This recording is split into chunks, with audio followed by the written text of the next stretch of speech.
Hey guys, नमस्कार, आदाब, सत श्री अकाल, केम छो, क्या हाल चाल है मेरे प्यारे लाल बाल गोपाल। आप सभी को दिवाली की बहुत बहुत हार्दिक शुभकामनाएं। उम्मीद करता हूं आप सभी ने दिवाली में खूब एंजॉय किया होगा, पूरी मस्ती के साथ आप लोग रिचार्ज हो गए होंगे, ढेर सारे पटाखे फोड़े होंगे, ढेर सारी मिठाइयां खाई होंगी। और इसी सेलिब्रेशन के बाद अब एक बार फिर से सीरियस होने का समय आ गया है, एक बार फिर से बोर्ड एग्जाम की तरफ ध्यान देने का समय आ गया है। और आप सभी प्यारे प्यारे बच्चे बहुत बढ़िया कर रहे हैं, ठीक है। मुझे आप सभी पर बहुत प्राउड होता है कि आप सभी मेरे स्टूडेंट्स हैं। आप लोगों के मैसेजेस आते हैं कि सर मेरे 80 में से इतने नंबर आ गए, कोई कहता है इतने नंबर आ गए। देखो, अल्टीमेटली अपने लोग का एम यही है कि बोर्ड एग्जामिनेशन को फोड़ना है यार, बोर्ड एग्जाम में बहुत बढ़िया मचाना है। और आप लोग उस ट्रैक पर बहुत ही अच्छा चल रहे हैं, तो ऑल द बेस्ट है मेरी तरफ से। खूब ढेर सारा आशीर्वाद है कि आप सभी लोग एकदम जैसे चल रहे हैं ट्रैक पर वैसे चलते रहें। उतनी मेहनत आप सभी लोग ईमानदारी से करते रहें। जो बच्चे थोड़ा सा आउट ऑफ ट्रैक भी हैं वो लोग भी धीरे धीरे खुद को ट्रैक पर लाने की कोशिश करें, क्योंकि जो यहाँ पढ़ाया जा रहा है वो टू दी पॉइंट है। माइंड मैप लेक्चर का हमेशा का काम एक ही है कि आप लोग अपने चैप्टर को बहुत अच्छे से, बहुत क्विकली, बहुत तेजी से रिवाइज कर सकें, लेकिन एक डिटेल्ड रिवीजन कर सकें कि चैप्टर का कोई भी इंपॉर्टेंट पॉइंट आपसे मिस ना हो। तो आइए स्टार्ट करते हैं आज के सेशन में आपका अगला चैप्टर, जिसका नाम है करंट इलेक्ट्रिसिटी। तो आज के लेक्चर में बेटा हम लोग कॉन्सेप्ट ऑफ करंट के बारे में सीखेंगे। ओम्स लॉ क्या है, कॉम्बिनेशन ऑफ रजिस्टर्स कैसे होता है, power rating of the appliances क्या है। अभी तक अगर बेटा टेलीग्राम चैनल ज्वाइन नहीं किया है तो बहुत सारी चीजें मिस कर रहे हैं आप लोग। टेलीग्राम चैनल को अभी तुरंत ज्वाइन कर लीजिए। अगला पॉइंट हमारे पास है कॉन्सेप्ट ऑफ चार्ज क्या है सर। देखो बेटा, चार्ज किसी भी मटेरियल की वो प्रॉपर्टी होती है जिसकी वजह से उस मटेरियल के अंदर इलेक्ट्रिकल या फिर मैग्नेटिक इफेक्ट्स देखने को मिलते हैं। सारे चार्जेस का जो जड़ होता है वो इलेक्ट्रॉन होता है। आपको पता है कि हर एक सब्सटेंस के अंदर मॉलिक्यूल्स, उसके अंदर एटम्स, और एटम्स के भी अंदर न्यूक्लियस, न्यूक्लियस के भी अंदर प्रोटॉन्स और न्यूट्रॉन्स होते हैं, और उसके चारों तरफ इलेक्ट्रॉन्स जो है वो घूम रहे होते हैं, राइट। तो ये इलेक्ट्रॉन, प्रोटॉन और न्यूट्रॉन, यही तीन तरीके के चार्ज पार्टिकल्स हैं, फंडामेंटल चार्ज पार्टिकल्स होते हैं, जिसमें से प्रोटॉन पॉजिटिव, इलेक्ट्रॉन नेगेटिव और न्यूट्रॉन न्यूट्रल होता है। सारे के सारे चार्ज का जो कॉन्सेप्ट आया बेटा वो इलेक्ट्रॉन की वजह से आया, क्योंकि इलेक्ट्रॉन ही एकमात्र ऐसा चार्ज है जो मूवेबल होता है, ठीक है। जिस ऑब्जेक्ट के पास चार्ज इलेक्ट्रॉन ज्यादा है उसके ऊपर नेगेटिव चार्ज होता है, जिसके पास इलेक्ट्रॉन्स की कमी है, डिफिशियंसी ऑफ इलेक्ट्रॉन्स है, तो उसके ऊपर बेटा पॉजिटिव चार्ज होता है। यानी चार्ज के दो टाइप्स हो गए आपका, पॉजिटिव चार्ज और नेगेटिव चार्ज, ठीक है। सेम टाइप के जो चार्जेस होते हैं वो एक दूसरे को रिपेल करते हैं, जबकि अपोजिट टाइप के जो चार्जेस होते हैं वो एक दूसरे को अट्रैक्ट करते हैं। ये चार्ज की बड़ी फंडामेंटल प्रॉपर्टी है, ठीक है। Charge of a body is denoted by a symbol small Q और कैपिटल क्यू। और चार्ज का जो यूनिट होता है बेटा उसको हम लोग कूलम लिख सकते हैं, राइट। कूलम, ये इसका एसआई यूनिट होता है, या फिर एब्सोल्यूट कूलम, एबी कूलम भी आप इसको लिख सकते हैं। ये हमारा सीजीएस यूनिट होता है चार्ज का, राइट।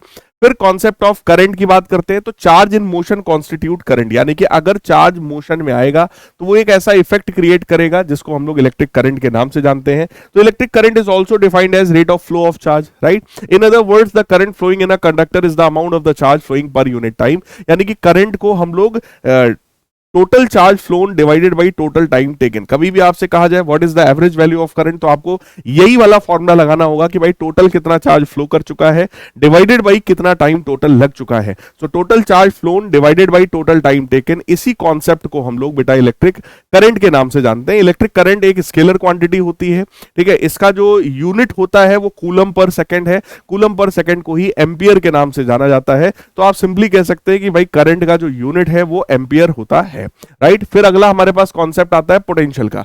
पोटेंशियल ही एकमात्र ऐसा कॉन्सेप्ट है जो ये बताता है कि भाई करंट इधर से इधर फ्लो होगा या इधर से इधर फ्लो होगा। एक बात हमेशा याद रखो, इलेक्ट्रिक करंट हमेशा हाई पोटेंशियल से लो पोटेंशियल की तरफ फ्लो होने की कोशिश करता है। बात आई सर पोटेंशियल क्या है।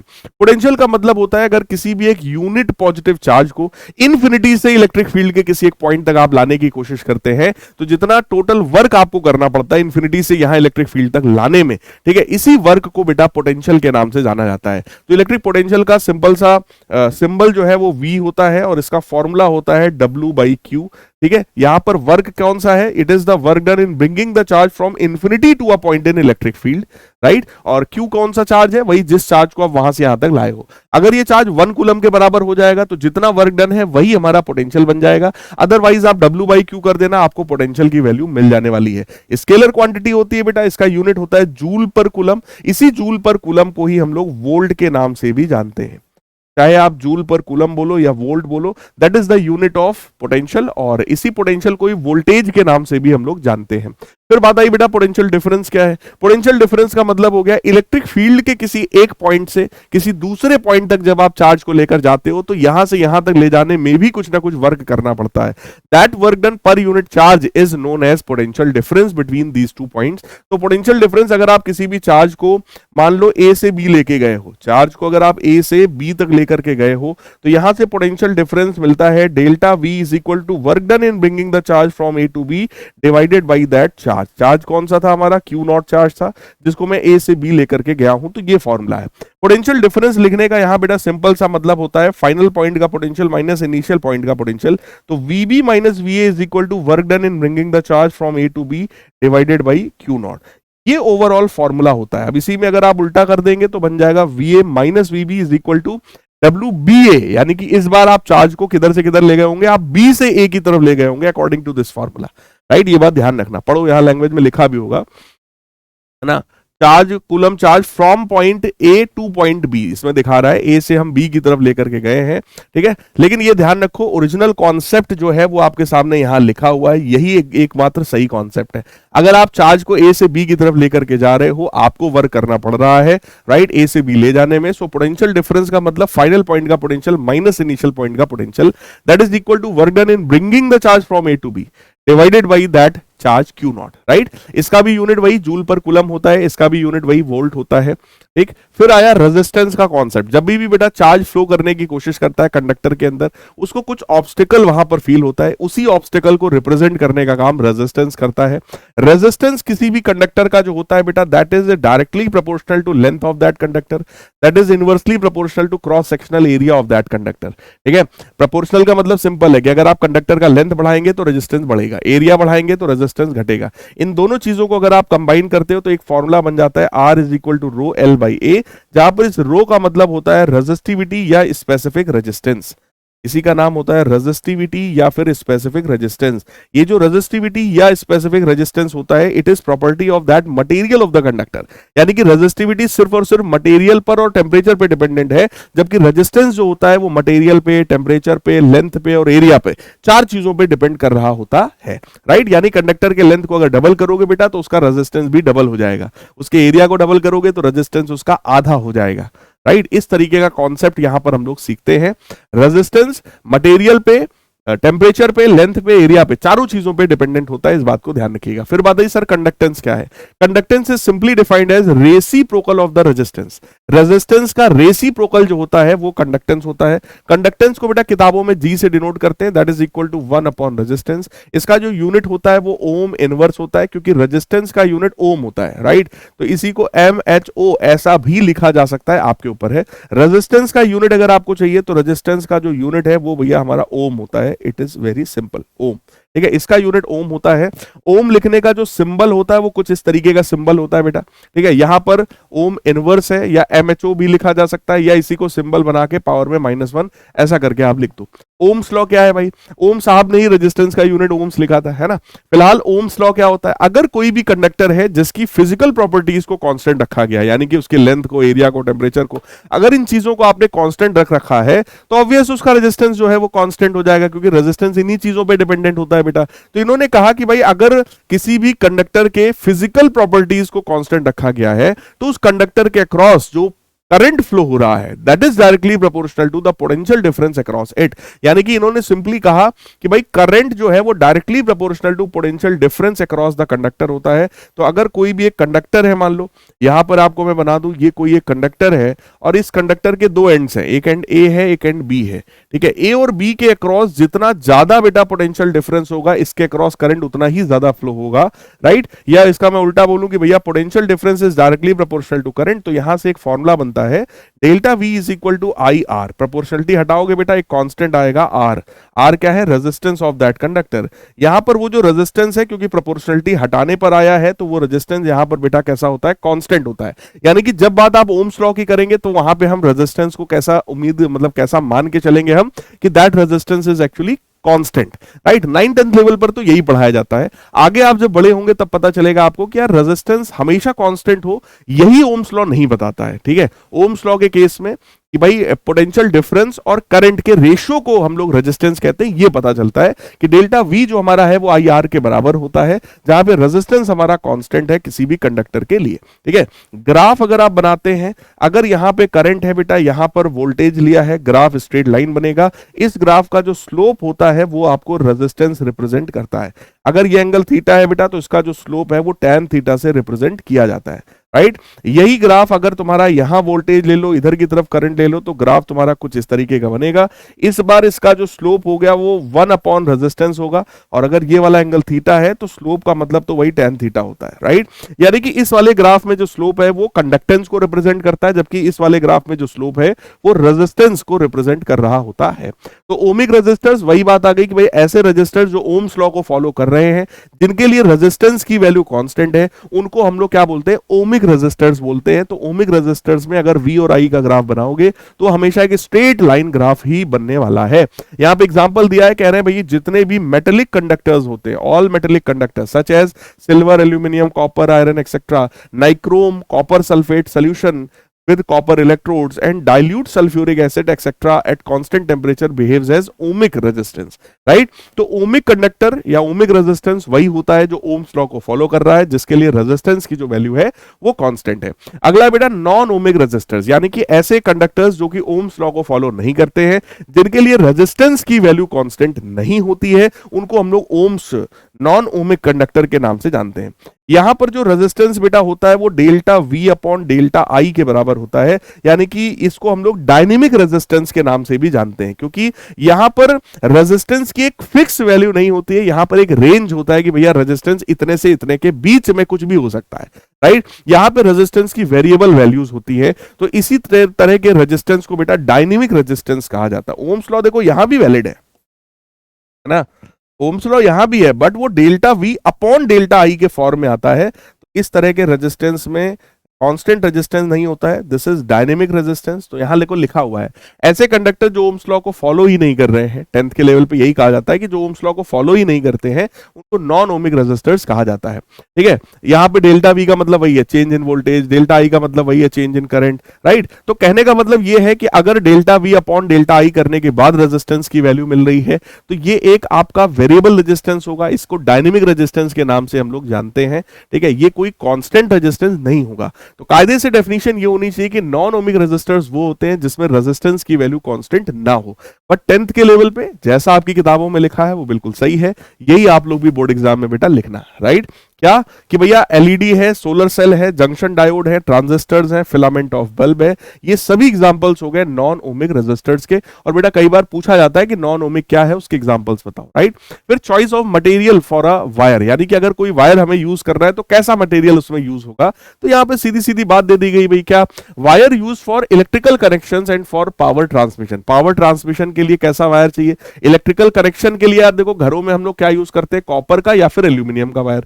कॉपर वाला थोड़ा महंगा आता है, एल्यूमिनियम वाला थोड़ा सस्ता आता है, उसको यूज करते हैं। ठीक है, और अगर आप जिसका स्पेसिफिक रेजिस्टेंस बता रहे हैं कि कम होता है, further they are made thick so that resistance में बिकम लो, क्योंकि आपको पता है resistance inversely proportional to cross sectional area होता है। वायर जितना ज्यादा मोटा होगा भैया रेजिस्टेंस उतना कम होगा, करंट उतना बढ़िया आराम से फ्लो हो पाएगा। कह रहे हैं specific resistance of the silver is less than that of the copper. Specific resistance जो होता है वो सिल्वर का कम होता है in comparison to copper, but because of its high cost silver is not used. तो कायदे से सबसे बढ़िया कंडक्टर मटेरियल तो हमको भी पता है कि भाई सिल्वर ही होता है, राइट। बट सिल्वर महंगा पड़ता है बेटा, इसलिए सिल्वर को यूज ना करके हम कॉपर या एल्यूमिनियम की वायरिंग करवाते हैं।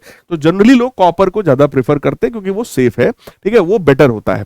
द रेजिस्टेंस वायर, अगर बात किया जाएगा रेजिस्टेंस वायर, तो ये आपका अलॉयज हो सकते हैं, मैग्नीन, कॉन्स्टेक्टन या नाइक्रोम, इस तरीके के मटेरियल का यूज किया जाता है जिनमें अगर करंट फ्लो होता है तो बहुत ज्यादा हीटिंग इफेक्ट वो प्रोड्यूस करना चाहते हैं, राइट। उनको रेजिस्टेंस वायर्स कहा जाता है।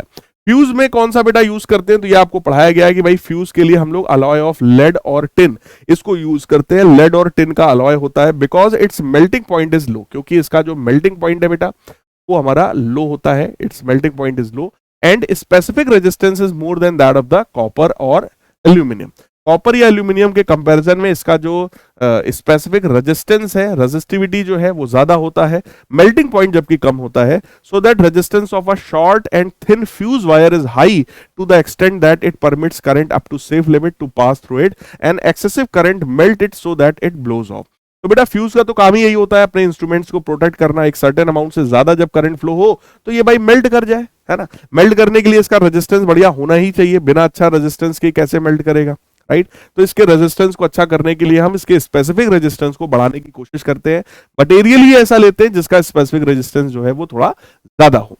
फिर कह रहे हैं फिलामेंट ऑफ इलेक्ट्रिक बल्ब, तो सबको पता है भाई टंगस्टन का होता है क्योंकि इसका मेल्टिंग पॉइंट बहुत बहुत ज्यादा होता है। Heating element of in the appliance such as heater, toaster, oven, तो इसमें बेटा नाइक्रोम के वायर का यूज किया जाता है हीटिंग एलिमेंट के रूप में, क्योंकि इसका जो स्पेसिफिक रेजिस्टेंस है वो काफी ज्यादा है और उसका जो मेल्टिंग पॉइंट है वो भी बेटा काफी ज्यादा होता है।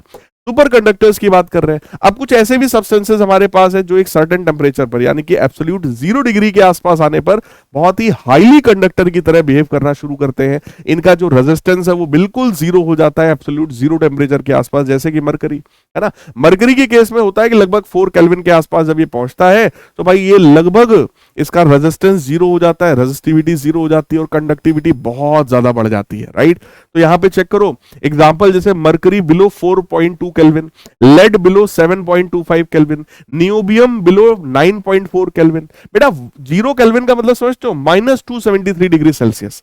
ये टेम्परेचर लगभग उसी के आसपास है, -270 डिग्री सेल्सियस के आसपास का टेम्परेचर है जिस पर ये जो सब्सटेंसेस है ये सब्सटेंसेस हमारे as a pure conductor behave कर रहे हैं, सुपर कंडक्टर की तरह बिहेव कर रहे हैं। इसी प्रॉपर्टी को सुपर कंडक्टिविटी कहते हैं कि इनका रेजिस्टेंस 0 हो जाता है, रेजिस्टिविटी 0 हो जाती है, राइट। और इसी को हम लोग सुपर कंडक्टर्स के नाम से जानते हैं। तो कुछ 2-3 एग्जांपल्स दिए हैं, वो 2-3 एग्जांपल्स आपको अच्छे से पता होना चाहिए।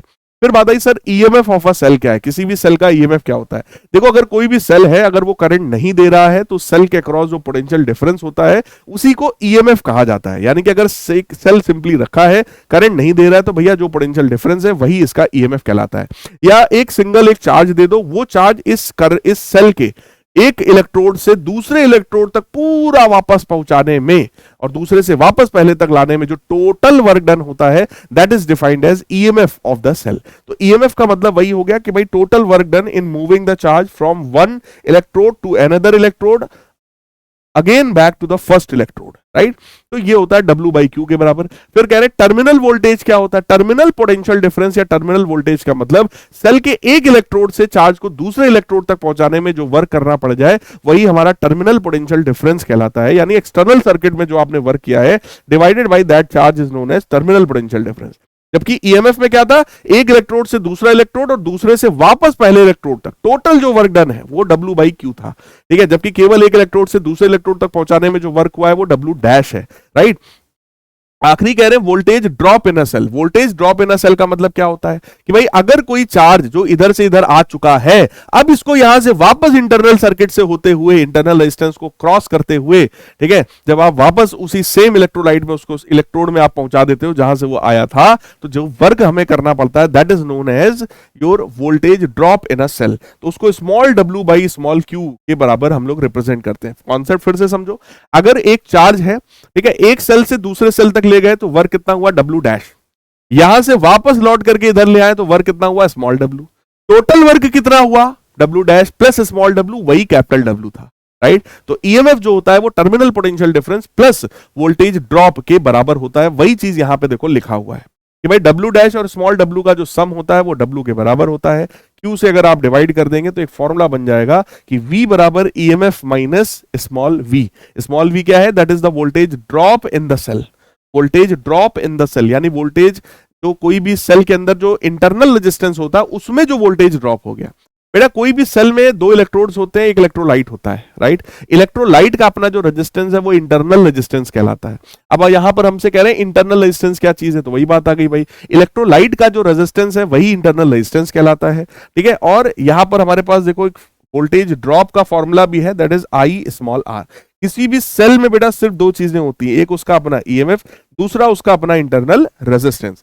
अगर कोई भी सेल I करंट देता है, देखो सेल की आदत है हमेशा अपने प्लस से करंट देता है, वो करंट घूम फिर के वापस इधर माइनस में वापस आ जाता है, राइट। इधर से वो करंट देगा, वो करंट एक्सटर्नल सर्किट में घूमते घामते वापस लौट करके आएगा, तो उस ईएमएफ में से कुछ वोल्टेज जो है इंटरनल रेजिस्टेंस में ड्रॉप हो जाता है। तो जो बचा है इस सेल के अक्रॉस, जो टोटल पोटेंशियल डिफरेंस बचा है, उसी को टर्मिनल पोटेंशियल डिफरेंस कहा जाता है, वी। और वही उसी का फॉर्मूला लिखा, वी बराबर E minus small V, right. Small V क्या है, जो इसके अक्रॉस वेस्ट हो गया, जो कि आई स्मॉल आर के बराबर होता है। फिर कह रहे हैं relationship between EMF, terminal voltage and internal resistance क्या होता है। तो इस चीज को बहुत ध्यान से बेटा समझ लेना, राइट, कि भैया ये सेल का ईएमएफ है, ये इंटरनल रेजिस्टेंस है। अब सोचना, अगर ये जो सेल है ये एक्सटर्नल रेजिस्टेंस में, ये एक्सटर्नल रेजिस्टेंस है, इसमें करंट का सप्लाई कर रहा है। सेल जो है वो है ए से लेके बी तक का ये जो पोर्शन है बेटा, इसी को सेल कहा जाता है। सेल से आई करंट निकल रहा है, वो आई करंट यहां से होते हुए, इस रेजिस्टेंस से होते हुए, यहां से होते हुए, वो आई करंट जो है वापस बेटा सेल में चला जाता है। किसी भी सेल की आदत होती है, वो जितना करंट अपने प्लस से देगा उतना ही करंट घूम फिर के माइनस में ले लेता है। क्लियर है, ठीक है। अब यहां पे अगर मैं आपसे कहूं कि भाई टर्मिनल पोटेंशियल डिफरेंस क्या है, तो पहली बात समझ लो, टर्मिनल पोटेंशियल डिफरेंस को वी से डिनोट करते हैं, जिसका सिंपल सा मतलब होता है वीए माइनस वीबी, ठीक है। और इसका फॉर्मूला होता है EMF E minus I small R के बराबर। तो अगर कोई भी सेल बेटा करंट दे रहा है तो V बराबर ई माइनस आई आर, ये फॉर्मूला होता है, जहां पे V क्या है, टर्मिनल पोटेंशियल डिफरेंस, E क्या है, EMF of the cell, electromotive force of that cell, right. ये क्या है, it is terminal potential difference of the cell. और आई आर क्या होता है, it is voltage drop across the cell, है ना, it is voltage drop across cell, it is voltage drop across that cell. उस सेल में जो voltage drop हुआ है ये वो लिखा हुआ है, राइट। ये कंडीशन तब की है जब कोई भी सेल करंट दे रहा होता है। यही अगर मामला उल्टा हो जाए और अगर वो सेल हमारा करंट ले रहा हो, यानी मैं उस सेल की क्या कर रहा हूं, चार्जिंग कर रहा हूं, ये ईएमएफ है, ये इंटरनल रेजिस्टेंस है। अगर सेल करंट ले रहा है, इसका मतलब वो सेल क्या हो रहा है, चार्ज हो रहा है। तो this is the condition of charging. और ऑब्वियस है, चार्जिंग के लिए तुम यहां पर उससे भी बड़ी कोई बैटरी लगाते हो या उससे भी बड़ा कुछ यहां सिस्टम सेट करते हो जिसके थ्रू वो चार्ज हो रहा है, राइट। तो इस बार क्या होगा कि जो करंट है वो यहां से इस बड़े वाले सेल से निकल करके इधर जा रहा है। जैसे मान लो 2 वोल्ट का सेल है, अब 2 वोल्ट के सेल को चार्ज करना है तो 20 वोल्ट का सेल लाएंगे हम। 20 वोल्ट वाला सेल क्या करेगा, इसको चार्ज करेगा, तो ये करंट इसी को वापस दे रहा होगा, राइट। तो जब कोई भी सेल करंट ले रहा हो, मैं इसको हटा रहा हूं, जब कोई भी सेल करंट ले रहा हो तो बेटा इसको हम लोग बोलते हैं चार्जिंग। लेकिन अगर वो करंट दे रहा है तो उसको हम लोग कहते हैं डिस्चार्जिंग। जैसे ये जो डायग्राम है जिसमें ये सेल करंट दे रहा है, so this is the condition of discharging. ये बेटा डिस्चार्जिंग की कंडीशन, ये थोड़ा सा ऊपर लेवल की बातें मैंने आपको बता दी हैं, डिस्चार्जिंग है। यहां पे वो सेल हमारा चार्ज हो रहा है। जब भी कोई सेल चार्ज हो रहा होता है तो फॉर्मूला होता है V बराबर E प्लस आई आर, यानी कि चार्जिंग की कंडीशन में बेटा V is greater than EMF, और जब डिस्चार्जिंग की बात आती है तो EMF is greater than terminal potential difference, right. ये पूरा कॉन्सेप्ट है। हालांकि 2 केसेस और भी होते हैं, बट मैं उसकी बात अभी आपसे नहीं करूंगा, आप लोग 10th लेवल पर हैं, तो अभी इतना ही आप लोग समझे, ठीक है। फिर बात आई factors affecting the internal resistance. देखो इंटरनल रेजिस्टेंस जो है वो surface area of the electrode पे डिपेंडेंट है। Larger the surface area of the electrode, less is the internal resistance. जितना ज्यादा सरफेस एरिया होगा इंटरनल रेजिस्टेंस उतना कम होगा। डिस्टेंस बिटवीन द इलेक्ट्रोड, जितना ज्यादा डिस्टेंस है बेटा इंटरनल रेजिस्टेंस भी उतना ही ज्यादा होगा। Nature and concentration of the electrolyte, less ionic the electrolyte और higher the concentration of the electrolyte, greater is the internal resistance. यानी कि अगर कंसंट्रेशन बढ़ेगा तो इंटरनल रेजिस्टेंस बढ़ेगा, और अगर आयनिक नेचर बढ़ेगा इलेक्ट्रोलाइट का तो इंटरनल रेजिस्टेंस उसका कम हो जाएगा, उल्टा होता है। Temperature of the electrolyte, higher the temperature of the electrolyte, lesser is the internal resistance. यानी कि अगर टेम्परेचर इलेक्ट्रोलाइट का बढ़ाओगे बेटा तो उसका इंटरनल रेजिस्टेंस जो है वो कंपैरेटिवली कम हो जाएगा, राइट। फिर कॉम्बिनेशन ऑफ रेजिस्टर्स, तो साफ सीधी बात है भैया, रेजिस्टर्स हमारे 2 तरीके से कंबाइन होते हैं, सीरीज में और पैरेलल में। अगर आप रेजिस्टर्स को सीरीज कॉम्बिनेशन में कंबाइन करते हो तो देखो क्या होता है, एक रजिस्टर ये हमारा है R1, दूसरा एक रजिस्टर हमारा है R2, राइट। ये दोनों रजिस्टर्स को अगर एक सिंगल सेल से इस तरीके से जोड़ दिया जाएगा तो ये सेल क्या करेगा, इसको इधर से करंट देगा, जो करंट इसके प्लस से निकलेगा घूम फिर के वही करंट इन दोनों में होता हुआ वही करंट वापस सेल में आ जाएगा। ये सेल की आदत होती है, मैं बता चुका हूं। जब आप सेल्स को बेटा सीरीज में जोड़ते हो तो इसको पहचानने का तरीका सिंपल सा है, अगर दोनों रजिस्टर्स में सेम करंट जा रहा हो, दोनों के अक्रॉस अगर डिफरेंट वोल्टेज हो, डिफरेंट वोल्टेज दोनों के अक्रॉस हो, इसके अक्रॉस वोल्टेज V1 है, इसके अक्रॉस V2 है, लेकिन जो करंट आ रहा था वही करंट दोनों में जा रहा हो, तो बेटा इसी को सीरीज कॉम्बिनेशन कहा जाता है। और सीरीज कॉम्बिनेशन में जो इक्विवेलेंट रेजिस्टेंस होता है that is simply R1 plus R2। ठीक है, 3 रेजिस्टर्स होते हैं तो R1 plus R2 plus R3 लिख दिया जाता और ये इक्विवेलेंट रेजिस्टेंस आ गया। इक्विवेलेंट रेजिस्टेंस कहने का मतलब ये होता है कि दोनों रेजिस्टर्स मिलकर जितना करंट निकाल पा रहे थे उतना करंट वो अकेले निकालेगा अगर इक्विवेलेंट वाला रेजिस्टेंस यहां पे लगा दिया जाए तो। जब भी आप सेल्स को सीरीज में जोड़ते हैं बेटा तो इक्विवेलेंट रेजिस्टेंस जो होता है वो इन दोनों इंडिविजुअल रेजिस्टेंसेस से ज्यादा होता है। अगर ये 2 ओम का है, ये 4 ओम का है, तो इक्विवेलेंट रेजिस्टेंस जो है वो 6 ओम का आएगा, यानी 2 + 4 यानी 6 ओम। अगला कॉम्बिनेशन हमारा हो सकता है बेटा पैरेलल कॉम्बिनेशन। सबसे फंडामेंटल बेसिक यही 2 कॉम्बिनेशंस होते ही हैं, राइट, जो बच्चों को पढ़ाया जाता है। ठीक है, अब बात करते हैं अपन लोग पैरेलल कॉम्बिनेशन। सर क्या चीज है पैरेलल कॉम्बिनेशन में? देखो इस तरीके से आप रजिस्टर्स को जोड़ते हो और जो भी सेल यहां से सेल से जो भी करंट निकलेगा इसके प्लस से, ये करंट जैसे ही यहां पर आएगा बेटा करंट डिवाइड हो जाएगा। I1 इधर पहुंचेगा, I2 इधर पहुंचेगा, यहां पर वापस I1 इधर से आया, I2 इधर से आया, दोनों जुड़ जाएंगे, वापस I करंट जो है सेल में वापस चला जाएगा, राइट। तो कहने का मतलब कैसे पहचानेंगे सर पैरेलल है?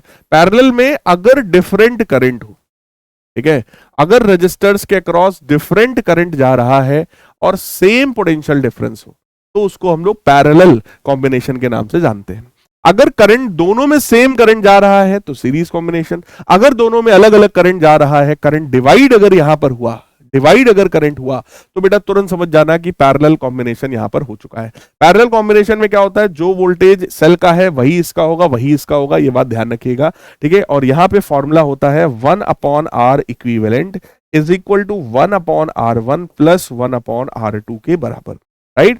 या फिर 2 रेजिस्टर्स का है तो ये है, 3 रेजिस्टर्स अगर होते हैं तो 1/R1 plus 1/R2 plus 1/R3, ऐसा भी हम लोग कर सकते हैं, ठीक है। फिलहाल 2 में एलसीएम लेकर के इसी फॉर्मूले को थोड़ा ऐसा भी आप मैनिपुलेट कर सकते हो कि R1 R2 divided by R1 plus R2, ये वाला फॉर्मूला भी बेटा हम लोग यूज कर सकते हैं in case of parallel combination. फिर कह रहे हैं सर इलेक्ट्रिकल एनर्जी क्या है? बेटा अगर किसी भी कंडक्टर में करंट फ्लो हो रहा है तो ऑब्वियस है वहां कुछ ना कुछ हीट जनरेट होती है, क्योंकि जब भी इलेक्ट्रॉन्स फ्लो होते हैं उनके रास्ते में रुकावट आती है, उन रुकावटों के बावजूद अगर करंट फ्लो हो रहा है तो कुछ ना कुछ वहां पर हीट डेवलप होगा ही होगा। उस हीट का फॉर्मूला होता है H is equal to I²RT या फिर V²/R इंटू टी या फिर VI इंटू। इस हीट का फॉर्मूला जो है यही फॉर्मूला है और इसका जो यूनिट होगा बेटा वो जूल होता है। हीट का यूनिट जूल है। कई बार कैलोरी में भी कहते हैं कि कन्वर्ट करो यार, तो 1 कैलोरी जो है ध्यान रखना वो 4.18 जूल के बराबर होता है। अगर कैलोरी में कहेंगे तो इसी फॉर्मूले में तुम 4.18 का डिवाइड कर देना तो आंसर तुम्हारा कैलोरी में निकल आएगा। फिर बात आई सर इलेक्ट्रिकल पावर क्या है? देखो पावर का सिंपल सा मतलब होता है rate of consumption of energy या फिर rate of generation of energy, right, या rate of doing work is called power. तो पावर का मतलब energy produced upon time taken या heat generated upon time taken, एक ही बात है बेटा। तो टाइम से डिवाइड करोगे तो VI बनेगा, I²R बनेगा या फिर V²/R बनेगा। तो ये सारे ही फॉर्मूले पावर के हैं। पावर का डेफिनेशन सिंपल है, power is defined as rate of generation of heat या rate of consumption of heat या rate of doing work is called power. Unit की बात करेंगे भैया तो जूल पर सेकंड इसका यूनिट होता है, जूल पर सेकंड को ही वॉट कहते हैं। और भी इसके यूनिट होते हैं जैसे हॉर्स पावर, तो 1 हॉर्स पावर 746 वॉट के बराबर है, किलोवाट है तो 1000 वॉट, मेगावाट है तो 10⁶ वॉट, गीगावाट है 10⁹ वॉट। इस तरीके के बेसिक फॉर्मूले भी होते हैं। पावर जो है वो एक स्केलर क्वांटिटी होती है क्योंकि इसके पास कोई डायरेक्शन नहीं होता है। Commercial unit of electrical energy कह रहे हैं सर क्या होता है? देख लो यार बड़ी सिंपल सी चीज है। अगर मैं आपसे कहूं कि पावर क्या है तो आप कहोगे sir energy consumed upon time. तो यहां से एनर्जी का एक फॉर्मूला आ जाता है पावर मल्टीप्लाइड बाई टाइम। यही पावर बेटा अगर किलोवाट में ले लिया जाए और टाइम को आवर्स में ले लिया जाए तो एनर्जी का एक और यूनिट बन जाता है किलोवाट आवर। इसी किलोवाट आवर को कमर्शियल यूनिट ऑफ एनर्जी कहते हैं। और 1 किलोवाट आवर का मतलब अगर कोई ऐसा डिवाइस है जो कि 1 किलोवाट का है और उसको 1 घंटे आपने यूज किया है तो जो एनर्जी यहां पर कंज्यूम हुई वो 1 किलोवाट आवर के बराबर होती है। इसी 1 किलोवाट आवर को 1 यूनिट भी कहा जाता है। अब 1 किलोवाट है बेटा तो उसमें 1000 वॉट होंगे और 1 आवर जो है उसमें बेटा 3600 ऑफ सेकेंड्स होते हैं। तो अगर आप इसको स्टैंडर्ड फॉर्म में लिखेंगे तो 3.6 इंटू 10⁶ वॉट सेकंड को ही जूल कहा जाता है, यानी कि 1 किलोवाट आवर जो है वो 3.6 इंटू 10⁶ जूल्स के बराबर है, जिसको 1 यूनिट भी लिखा जा सकता है, राइट। तो 1 यूनिट का सिंपल सा मतलब है 3.6 इंटू 10⁶ जूल्स के बराबर, राइट। फिर बात आई power rating of the electrical appliances क्या है। बेटा किसी भी इलेक्ट्रिकल अप्लायंस में आप डब्बा उठा के देखोगे उसमें दो चीजें दी जाती है, पहला किस वोल्टेज पे ये चलेगा, दूसरा इसका पावर कितना है। जैसे अगर कोई बल्ब आप लेकर के आए तो पता चला 100 वाट का बल्ब है भैया, पावर 100 वाट है और इसको 220 वोल्ट के पोटेंशियल पे आप चलाना, ठीक। तो 220 वोल्टेज हो गया और पावर उसका हो गया बेटा 100 वोल्ट के बराबर, यानी कि P और V ये दो चीजें जब हमें पता होती हैं तो इसी को बेटा पावर रेटिंग कहा जाता है। और इन दोनों वैल्यूज से पता है सिर्फ दो चीजें निकाली जा सकती हैं। सबसे पहला आप उस डिवाइस का रेजिस्टेंस निकाल सकते हैं जो कि उसकी अपनी प्रॉपर्टी है, कांस्टेंट होगा। उस पर्टिकुलर बल्ब के लिए उसका अपना रेजिस्टेंस हमेशा कांस्टेंट होगा। फॉर्मूला कौन सा लगेगा, power is equal to V²/R, है ना। तो रेजिस्टेंस की वैल्यू आ जाएगी यार, रेजिस्टेंस की वैल्यू आ जाएगी। देखो सबसे पहली चीज क्या लगाओगे, P बराबर V²/R, तो यहां से आप रेजिस्टेंस निकाल देंगे, दैट इज V²/P, यानी कि इस पावर रेटिंग से सबसे पहली चीज हम उस डिवाइस का रेजिस्टेंस निकाल सकते हैं जो कि उस डिवाइस की अपनी प्रॉपर्टी है, यानी कि जब तक वो बल्ब यूज होगा तब तक उसका रेजिस्टेंस तो वही होगा, राइट। दूसरी बात सेफ वैल्यू ऑफ करंट भी आप निकाल सकते हैं क्योंकि P बराबर VI भी होता है। यहां से करंट की एक सेफ वैल्यू मिल जाएगी कि भैया इस डिवाइस में अगर इतना करंट फ्लो कराओगे तो मस्ती से आराम से करंट फ्लो होता रहेगा, कोई दिक्कत डिवाइस में नहीं आने वाली है। यानी कि दो चीजें पावर रेटिंग से मिलती हैं, पहला सेफ वैल्यू ऑफ करंट और दूसरी चीज बेटा हमको मिलती है कि भाई उसका रेजिस्टेंस क्या है, यानी कि रेजिस्टेंस निकाल सकते हो, सेफ लिमिट ऑफ करंट। सिर्फ ये दो ही चीजें हैं जो आप पावर रेटिंग से निकाल सकते हैं। इस पर न्यूमेरिकल्स पूछे जाते हैं पावर रेटिंग पर बेटा, ठीक है। यही दो फॉर्मूले वहां पे लगेंगे और आप उसको सॉल्व करके बताओगे। हीटिंग इफेक्ट ऑफ करंट में आपसे कह रहे हैं कि भाई हीट जो है वो directly proportional to I², directly proportional to resistance, directly proportional to time, combine करेंगे तो हीट जो है वो I²RT के बराबर है। इसी को जूल्स लॉ ऑफ हीटिंग भी हम लोग कहते हैं। हालांकि दो फॉर्मूले और मैंने बताए थे इसी को मैनिपुलेट करके, V²/R×T और VIT, वो भी फॉर्मूले होते हैं, बट इसी वाले फॉर्मूले को जूल्स लॉ ऑफ हीटिंग के नाम से जाना जाता है। इस चैप्टर में बेटा करंट इलेक्ट्रिसिटी चैप्टर में यही इतने पॉइंट्स हैं, राइट। इन सारे पॉइंट्स को बार बार रिवाइज करिए, इन पर बेस्ड जो न्यूमेरिकल क्वेश्चंस हैं उन क्वेश्चंस को ट्राई करिए, ठीक है। और ईमानदारी से कमेंट करके बताइएगा इस सेशन से आप सभी को क्या बेनिफिट हो रहा है ना। मिलेंगे अगले लेक्चर में, तब तक के लिए goodbye, take care, love you all, God bless. और सभी को बोर्ड एग्जाम में फोड़ना है, ठीक है, इस बात की अश्योरिटी आप सभी लोग कमेंट्स में मुझे जरूर दीजिएगा। Love you all, God bless.